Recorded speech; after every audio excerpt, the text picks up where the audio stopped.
دو عورتیں قاضی ابن ابی لیلہ کی عدالت میں پہنچ گئیں۔ یہ اپنے زمانے کے مشہور و معروف قاضی تھے۔ قاضی نے پوچھا، تم دونوں میں سے کس نے بات پہلے کرنی ہے؟ ان میں سے بڑی عمر والی خاتون نے دوسری سے کہا، تم اپنی بات قاضی صاحب کے آگے رکھو۔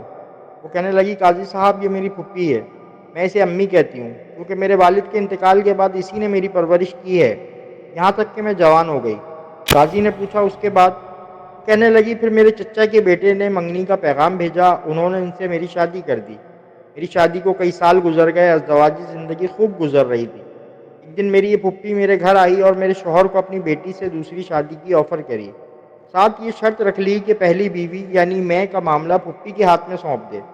میرے شوہر نے کنواری دوشیزہ سے شادی کے چکر میں شرط مان لی۔ میرے شوہر کی دوسری شادی ہوئی۔ سہاگ رات کو میری پھپھی میرے پاس آئی اور مجھ سے کہا، تمہارے شوہر کے ساتھ میں نے اپنی بیٹی بیاہ دی ہے، تمہارے شوہر نے تمہارا معاملہ میرے ہاتھ سونپ دیا ہے، میں تجھے تیرے شوہر کی وکالت کرتے ہوئے طلاق دیتی ہوں۔ جج صاحب، میری طلاق ہو گئی۔ کچھ عرصے بعد میری پھپھی کا شوہر سفر سے تھکے آرے گھر پہنچ گیا۔ وہ ایک شاعر اور حسن پرست انسان تھے۔ میں بن سنور کر اس کے آگے بیٹھ گئی اور ان سے کہا، کیا آپ مجھ سے شادی کریں گے؟ اس کی خوشی کا ٹھکانہ نہ رہا، اس نے فوراً ہاں کر لی۔ میں نے ان کے سامنے شرط رکھ لی کہ آپ کی پہلی بیوی یعنی میری پھپھی کا معاملہ میرے ہاتھ سونپ دیں۔ اس نے ایسا ہی کیا۔ میں نے پھپھی کے شوہر سے شادی کر لی اور اس کے شوہر کی وکالت کرتے ہوئے اسے طلاق دے ڈالی۔ قاضی حیرت سے پھر وہ کہنے لگی، قاضی صاحب، کہانی ابھی ختم نہیں ہوئی۔ کچھ عرصے بعد میرے شاعر شوہر کا انتقال ہوا۔ میری یہ پھپھی وراثت کا مطالبہ کرنے پہنچ گئی۔ میں نے ان سے کہا کہ میرے شوہر نے تمہیں اپنی زندگی میں طلاق دی تھی، اب وراثت میں تمہارا کوئی حصہ نہیں ہے۔ جھگڑا طول پکڑا۔ اسی دوران میری عدت بھی گزر گئی۔ ایک دن میری یہ پھپھی اپنی بیٹی اور داماد یعنی میرا سابقہ شوہر کو لے کر میرے گھر آئی اور وراثت کے جھگڑے میں میرے اسی سابق شوہر کو ثالث بنایا۔ اس نے مجھے کئی سالوں بعد دیکھا تھا۔ مرد اپنی پہلی محبت نہیں بھولتا ہے، چنانچہ مجھ سے یوں مل کر اس کی پہلی محبت نے انگڑائی لی۔ میں نے ان سے کہا، کیا پھر مجھ سے شادی کرو گے؟ اس نے ہاں کر لی۔ میں نے ان کے سامنے شرط رکھ لی کہ اپنی پہلی بیوی میری پھپھی کی بیٹی کا معاملہ میرے ہاتھ میں دیں۔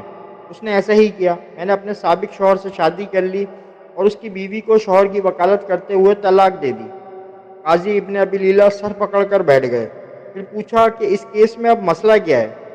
میری پھپھی کہنے لگی، قاضی صاحب، کیا یہ حرام نہیں کہ میں اور میری بیٹی دونوں کی یہ لڑکی طلاق کروا چکی، پھر میرا شوہر اور میری بیٹی کا شوہر بھی لے اڑی، اسی پر بس نہیں، دونوں شوہروں کی وراثت بھی اپنے نام کر لی۔ قاضی ابن ابی لیلہ کہنے لگے، مجھے تو اس کیس میں حرام کہیں نظر نہیں آیا۔ طلاق بھی جائز ہے، وکالت بھی جائز ہے۔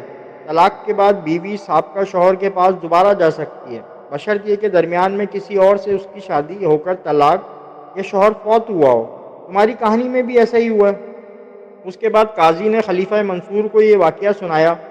خلیفہ ہنس ہنس کر لوٹ پوٹ ہو گئے اور کہا کہ جو کوئی اپنے بھائی کے لیے گڑھا کھودے گا خود اس گڑھے میں گرے گا۔ یہ بڑھیا تو گڑھے کے بجائے گہرے سمندر میں گر گئی۔ امید کرتے ہیں یہ واقعہ، تاریخی مزاحیہ واقعہ، آپ کو پسند آیا ہوگا۔ ایسے مزید واقعات کو سننے کے لیے ہمارے چینل کو لائک کریں، سبسکرائب کریں اور کمنٹ کریں۔ شکریہ۔